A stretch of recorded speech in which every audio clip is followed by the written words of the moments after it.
Kasia Bosne, and in today's video I'm going to talk about how to separate potential hero from the rest of us. There is no better person to ask this question than John Quinones, who's a 7-time Emmy Award-winning journalist from ABC show What Would You Do? He's definitely my hero because he will tell you how he made it from zero to hero, and I want you to meet him. John, thank you so much for being here. It's such a pleasure and honor. Thank you. Thank you. It's good to be here. How are you? I'm good. I'm good. Just busy with our shows, but good. Well, we appreciate that you took your busy time from your busy schedule and that you are here. I have so many questions to ask you, and I hope you don't mind that I will just jump right in. Go. Okay. Although I'm usually the one asking questions. I'm the journalist, but yeah, so all we're right. turning our table around. Because there are chocolates here, I'll take your questions. They are all for you. I made it from scratch. Okay, great. So making a difference, it's something that we can all share. It's our common denominator. We don't want to be divided, and but we want to be understood and validated. How did you discover your calling to make this difference with your ABC show, What Would You Do? I think it goes back to the way I was brought up and where I grew up. You know, we grew up in poverty in San Antonio, Texas. I'm Mexican-American, born in Texas, but my father was a janitor. My mom used to clean houses for a living. When I was 13, we picked cherries and tomatoes in Ohio and Michigan. We were migrant farm workers. So I think when you grow up and you witness discrimination and you witness how unfair society can be, not always, but it can be, to people who are different, it causes you to want to change things for the better. And I always, even as a little boy, I wanted to cry out and say, this is wrong.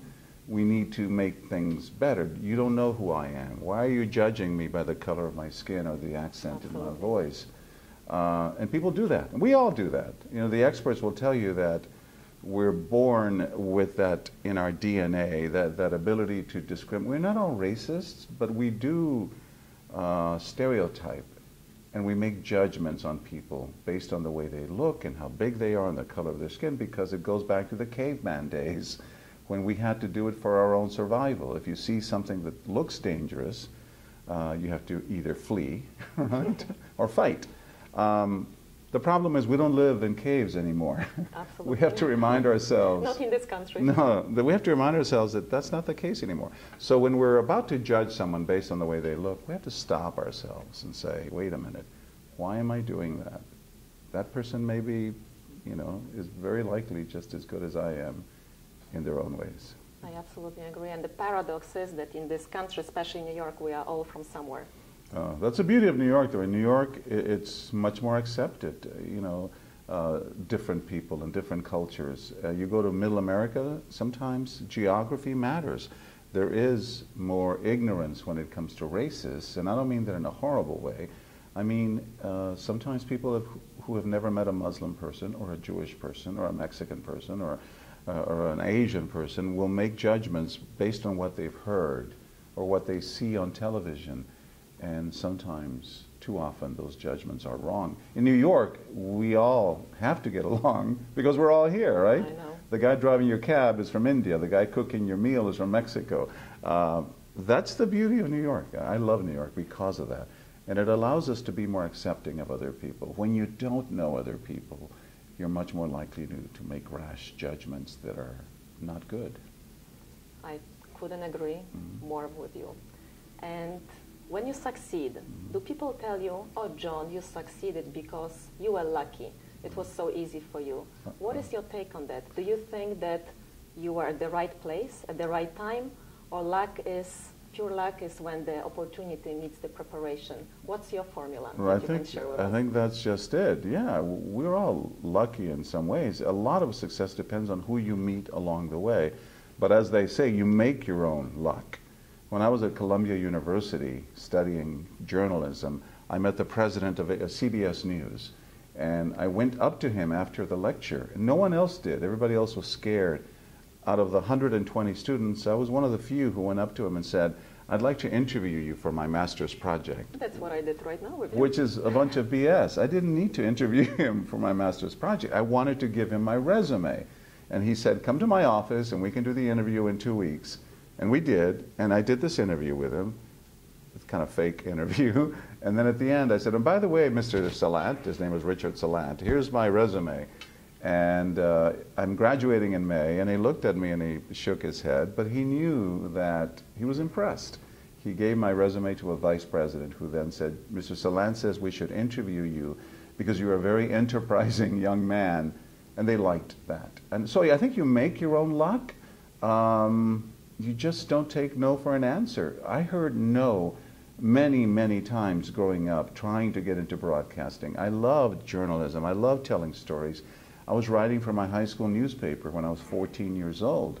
But the opportunities weren't always there. When I was growing up in the 70s in San Antonio, in Texas, people would hire one Hispanic reporter for their TV station, and then they would feel like, okay, we got one. The quota has been set.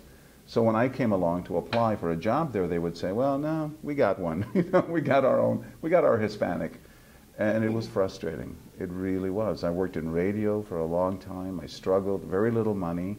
I was going to give up on journalism, and that's when I got a fellowship to attend Columbia University. Maybe I was lucky to get that, but I came to New York and I studied, and I just kept chasing that dream. And that's what I tell students when I meet them at universities around the country. Don't take society's messages, those negative messages.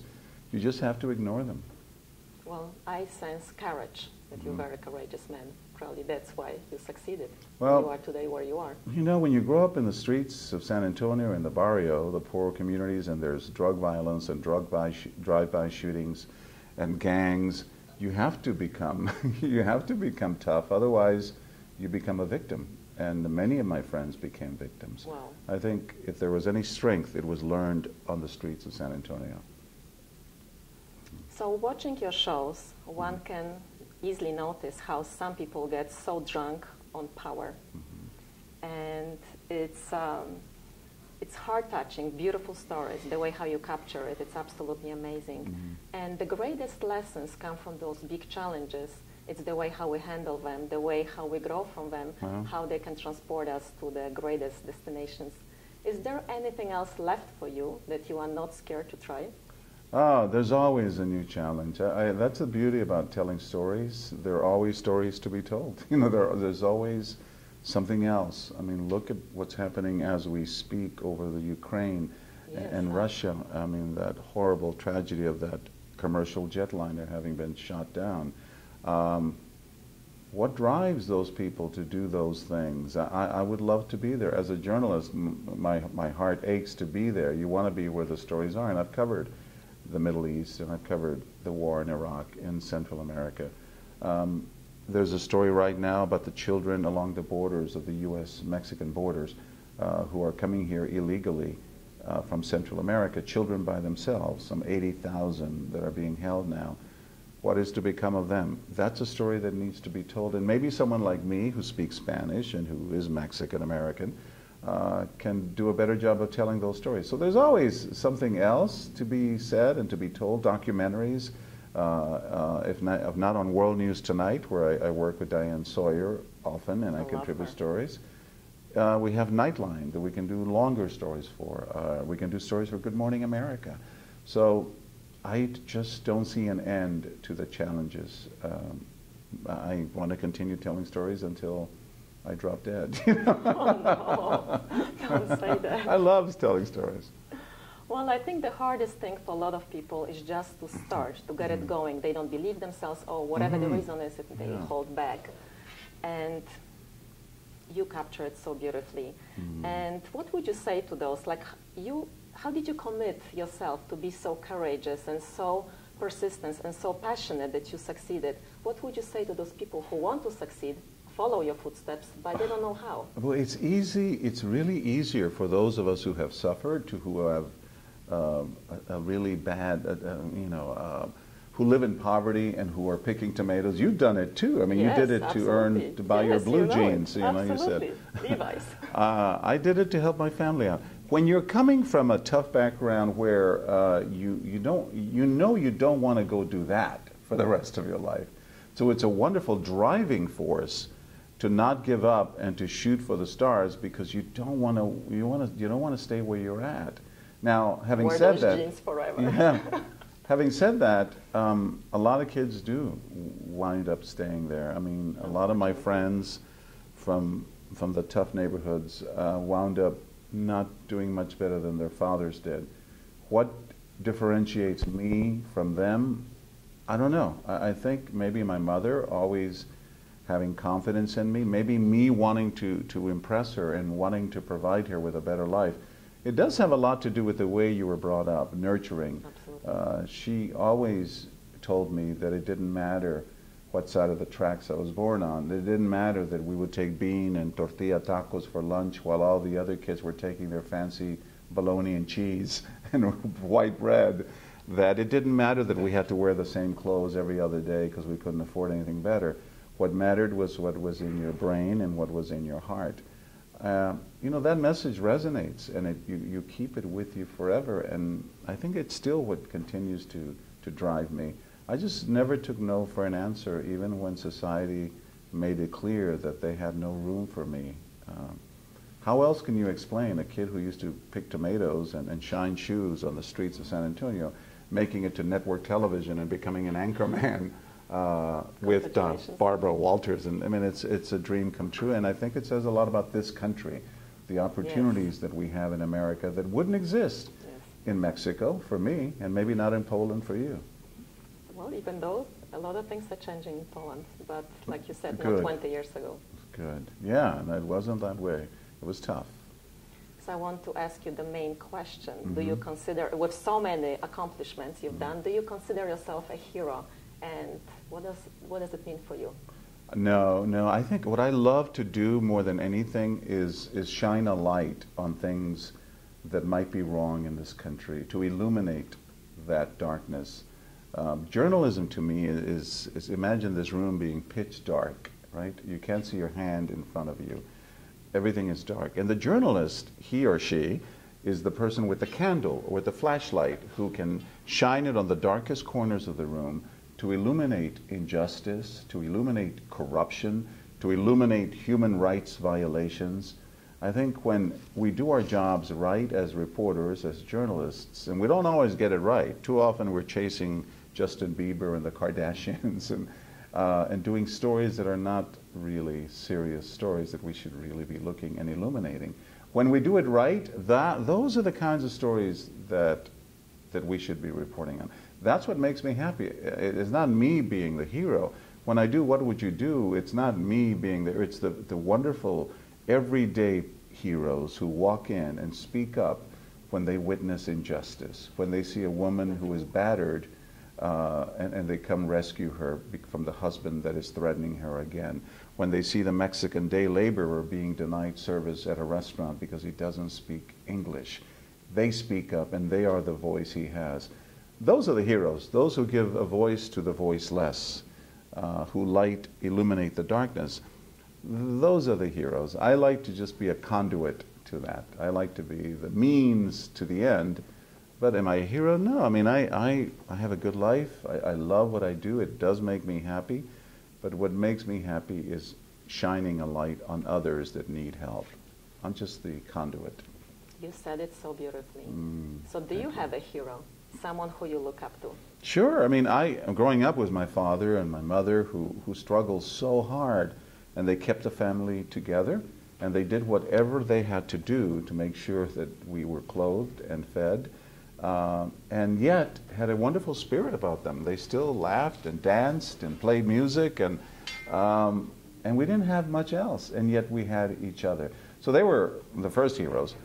Growing up here, I mean, professionally, when I got hired by ABC, Geraldo Rivera was a Hispanic reporter on 2020 who was, and still is, just a tremendous talent. When he started getting a talk show, he went away from the kind of journalism he was doing early on, but even then broke new ground. He was one of the most popular talk show hosts before Oprah and before some of the others. So, and because he had a Hispanic last name, Rivera, and was the only one on network television, he was my role model, the one I looked up to, and I dreamed of someday doing what he did and working for 2020, and the dream came true. Isn't this a great country?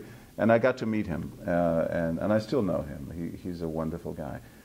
He was a big hero. I mean, Peter Jennings, who was the anchorman at ABC when I started. That's right.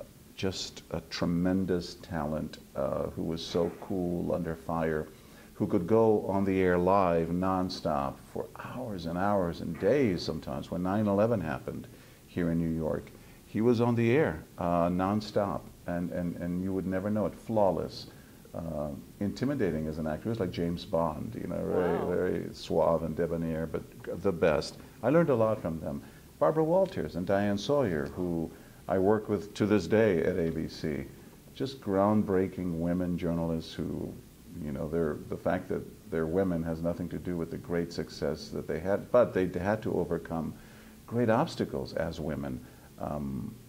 Because they could do it, people like me, this Mexican kid from San Antonio, believed that maybe he could do it. So they were quite the inspiration. Barbara Walters, Diane Sawyer, Peter Jennings, Geraldo, all great role models for me.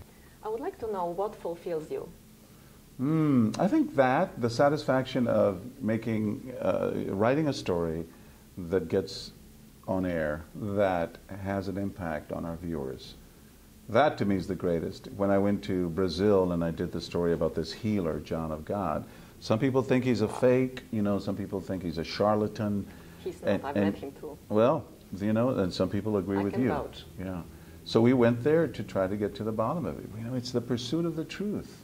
That's what keeps me going. That's what journalism is all about. Trying to get at the truth. And I know that sometimes we skew the truth, and the truth at Fox Television might be different from the truth at CNN or MSNBC. Some of those places, they kind of lean one way or the other.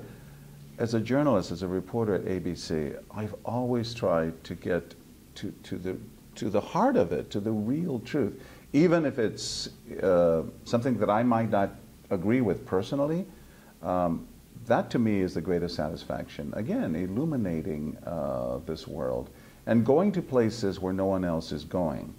Doing stories at ABC, we call it Hidden America. We'd have this series where Diane has gone to places like Indian reservations and spent time there. She's gone to prison and lived in a jail with women to tell us what it's like. She's gone to Baltimore in very poor African American neighborhoods, drug infested in many cases, where she comes back out with a beautiful narrative of what's going on in their lives. I love doing those stories, in a lot of them in Hispanic America, because I'm Latino. I can go to places where I know problems exist, like in South Texas, where people live in a place called Las Colonias, which is where, you know, folks live in cardboard boxes right along the Mexican border. This is America, that they live without water and without electricity. I did a story on a football team for Nightline in California, where the team, most of them are farm workers. By day, they pick melons and tomatoes and cucumbers, and by night, they do that, and in the summers. And then in the morning, they go to a high school and play football, and they kick butt as great football players because they're so strong and so used to working in the sun. No one is telling the story of those football players in Mendota, this little town in California, and the fact that they're all Mexican, and that the fact that they're all farm workers. That's what drives me. I think that's what keeps me going. Shining a light, bringing to light the stories that no one else is telling. So speaking to you, one can sense your strong pride in your Mexican heritage. Yeah. I honor that. Well, I'm also I'm a proud American, of course. I was born here. 7 generations of my family are American. As I said, the opportunities that I've had here as a Latino, I don't think I would have had in Mexico, where you have to be born into it, into a class. You know, if you're a poor Mexican Indian kid from the countryside, the chances of someday becoming an anchorman or the president of that country are pretty slim.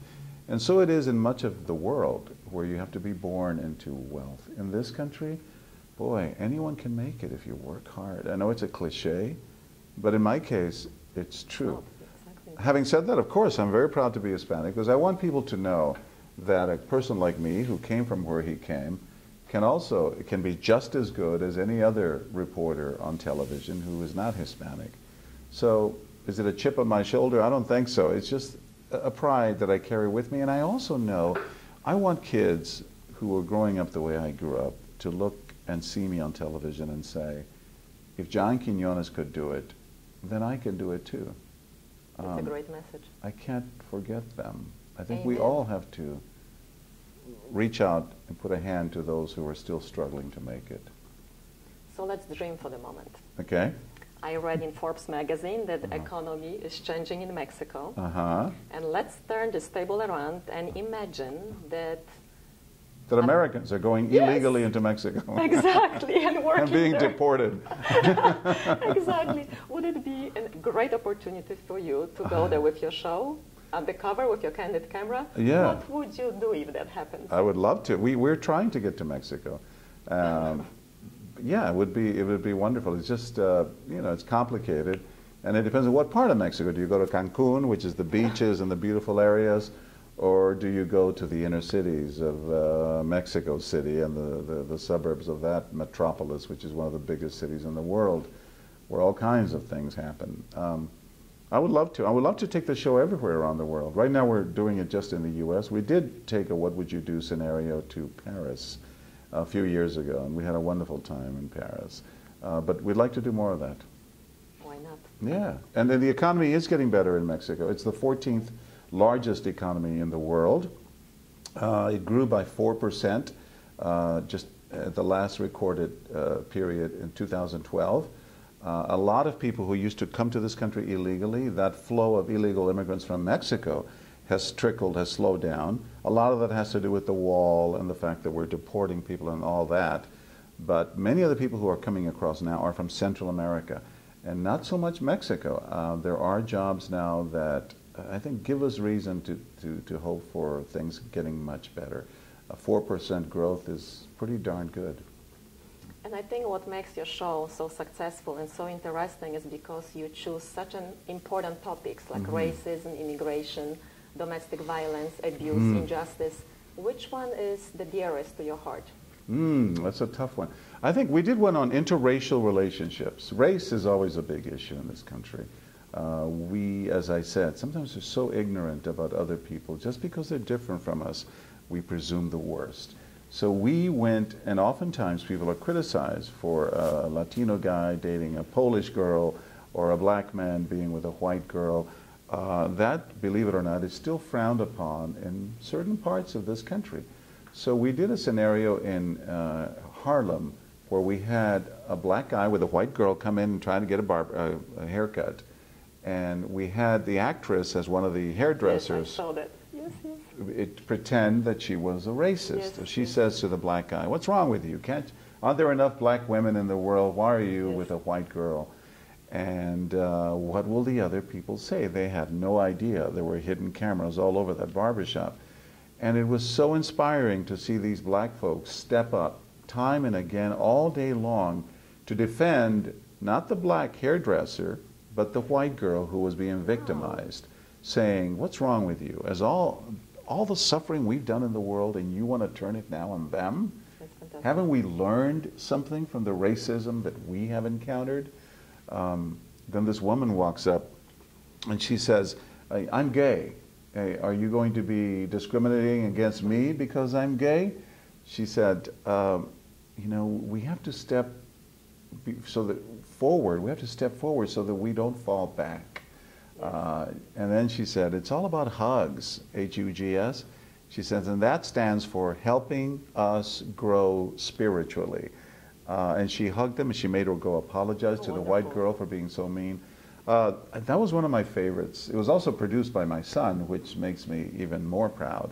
But the ones that have to do with race, the ones that have to do with Hispanics, are closer to my heart. I sometimes go undercover. I did in 2 pieces we did for What Would You Do? We did one in a restaurant in... When you want coffee. We wanted to order a sandwich in Spanish. Yes.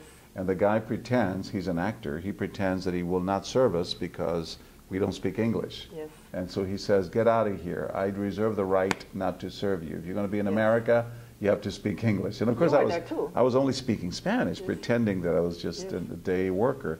And it was frightening that Yes. many people agreed with him. Yes. Some people said, you're right, we have to clean house in this country. We have to get rid of immigrants like him. Little did they know that I'm all-American and I'm a correspondent on ABC.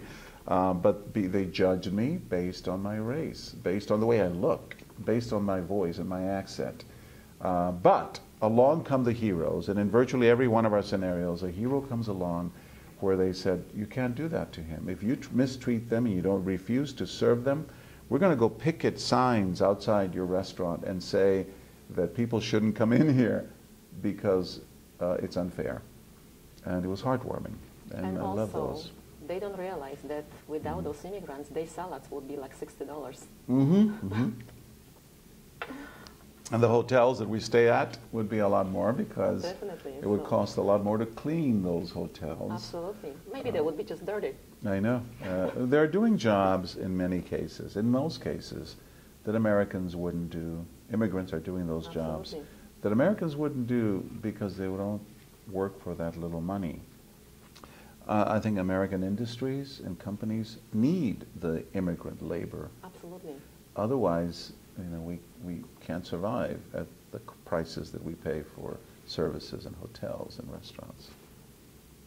This was amazing. Mhm. Thank Thank you you. so much. No, it's my such pleasure. a pleasure. I can talk to you for hours. Oh, thank and you. I I can can't talk to thank you. you enough. What Thank a you so pleasure. much Thank for you, being Kasia. here. And for all of you who are watching, I wish you could be your own version of the best hero. Thank you. And now we could have some chocolate. All right, let's go for it. I like these. Let's do it. Which ones are these? Dark chocolate almonds.